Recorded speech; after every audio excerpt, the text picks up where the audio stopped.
Hey there guys, TMO73 here, bringing you the deck profile for the blue, white, black Mikage Vampires list that you guys saw on the channel this week.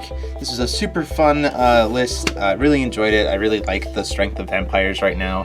Mikage is a really strong ruler, and I think that his synergy with his vampires is really strong. Plus, personally, I think that blue and black are some of the strongest colors with what we have right now. So I'm really think that the synergy there is really good. So let's just go ahead and dig in. So we have Ally of the Black Moon is our ruler. Judgment cost of 3, energize of 1 darkness, and for 1 darkness he can ping something for 100 damage and get a blood counter on him.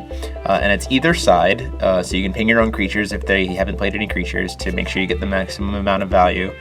And you get blood counters even if they make your target hexproof, because it is a period in between the 2 sentences, so you resolve as much as possible. Then he flips over into Eternal Vampire Mikage of Seijiro, or Mikage Seijiro. So he's a 9/9 with Imperishable and Flying, super good, and he's got 4 effects that are instant speed by removing a blood counter.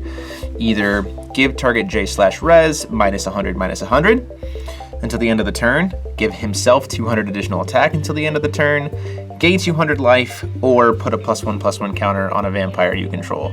On target vampire Resonator you control. Oh, you don't even have to control it on target vampire, sorry. All of those effects are really good. You can use them to finish games, come back from games, kill stuff that gets in your way, pump up a Rinka to make your damage finish off, all kinds of really good stuff. So he's a really strong. Plus natural, imperishable, and flying is really good. Moving into the stone base, it's pretty straightforward.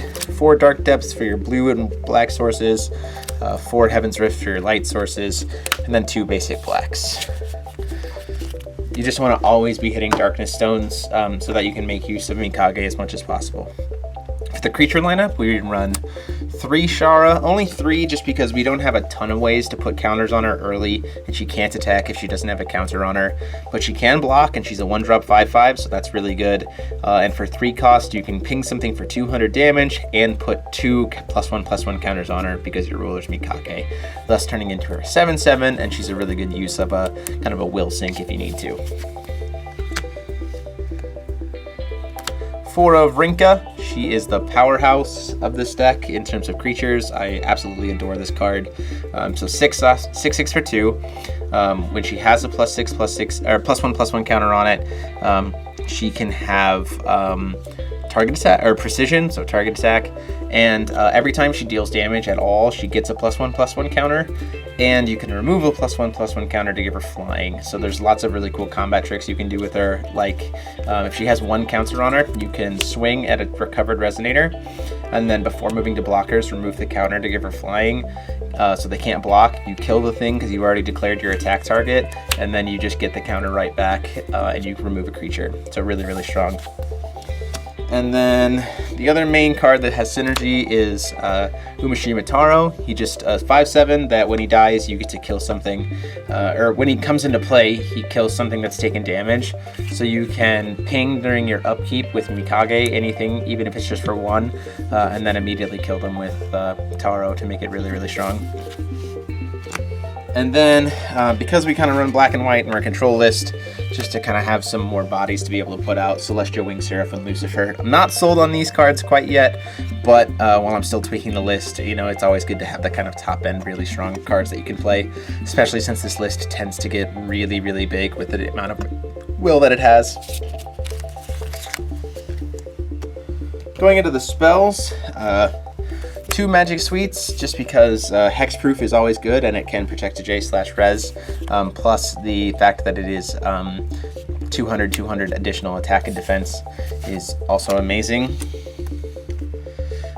4 Nameless Mist, because this deck has so much creature control that you're more worried about spells, so that makes it much easier for you to just play Nameless Mist and guarantee the use of those counters on Shara and stuff. So like turn 1 Shara, turn 2 this with a counter up, turn 3 Taro is like your typical optimal line of play for the first few turns, so that's really good.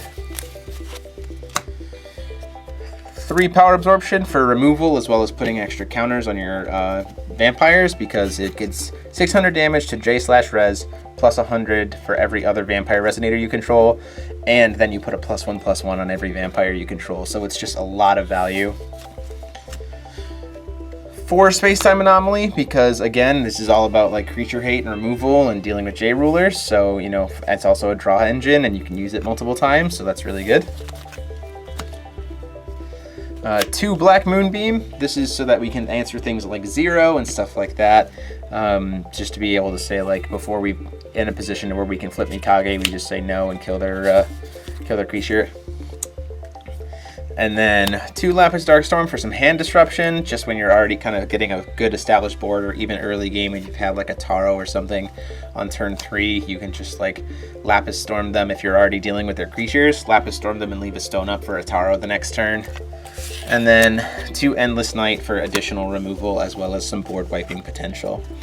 And then moving into the Regalia, because he has flying and he can pump himself up for damage, giving him swiftness with Laevateinn can sometimes just win you the game, which is really awesome.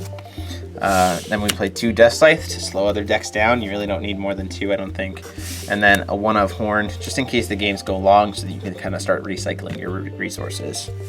So there you have it, guys. Let me know what you guys think in the comment sections down below. Go ahead and like, comment, and subscribe. As always, consider supporting the channel on Patreon. The link will be up here in a second. But until next time, this is DMO73 signing off.